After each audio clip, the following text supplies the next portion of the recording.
Where the Mountain Meets the Moon, Chapter 39.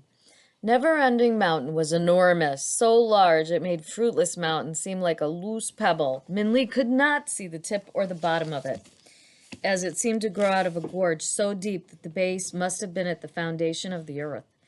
Minli felt as if she were on the edge of the world as she stared across the great gulf separating them from the never-ending mountain. It stood before them like a piece of raw green stone towering forever into the sky and disappearing into silver mist. There it is, Dafu said, never-ending mountain.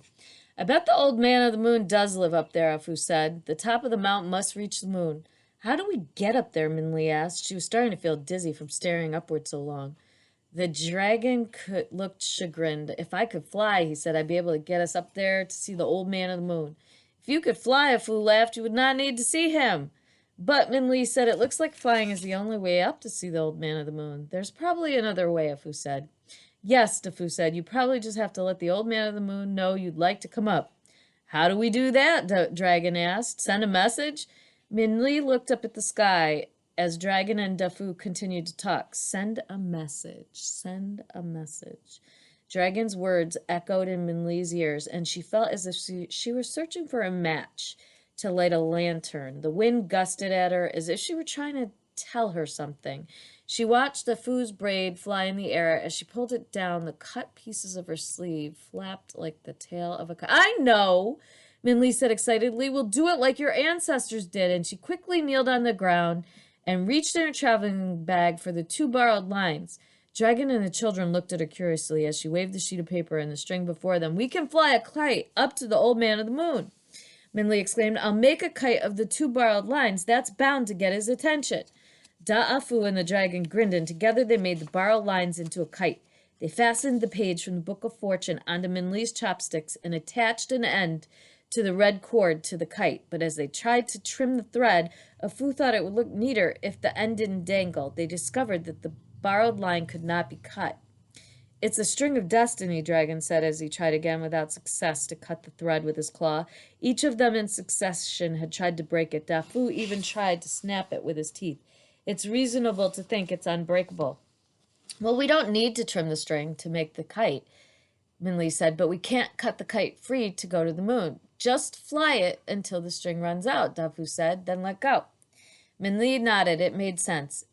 As they gazed at the wound coils, she said amused, it won't take too long for the string to run out anyway. There's not a lot there. I just hope there's enough string for it to fly, Afu said. So with Dafu running, they began to fly the kite. As the kite rose higher and higher, Minli watched the coil of string in her hand. Is the string running out yet? Each asked over and over again.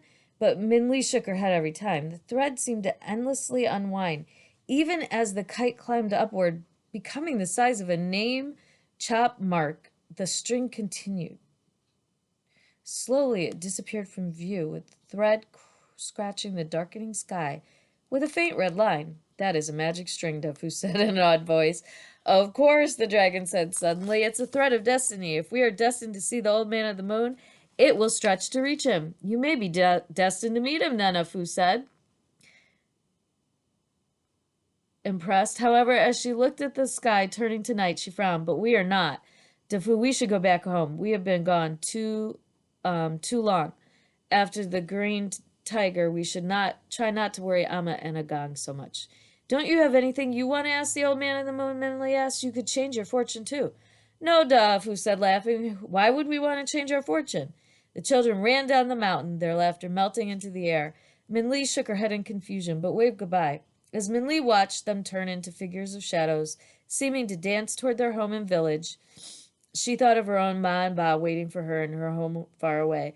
As the sky deepened like brewing tea, Minli and the dragon looked in silence at the red line reaching to the heavens.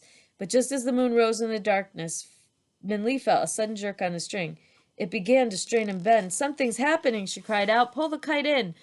Dragon said, bring it back. Something has changed. It's heavy now, Minli said as she strained. The dragon reached over Minli's head and grabbed the cord. Together they pulled and dragged. As they strained, Minli wondered if they were bringing down the moon itself. But there seemed to be no end to the string. As they wound up the thread, it seemed to get thicker and thicker, and when the string became the width of Minli's little finger, A strange clattering, like wooden wind chime, filled the air. Something has happened to the string, the dragon gasped between heaves.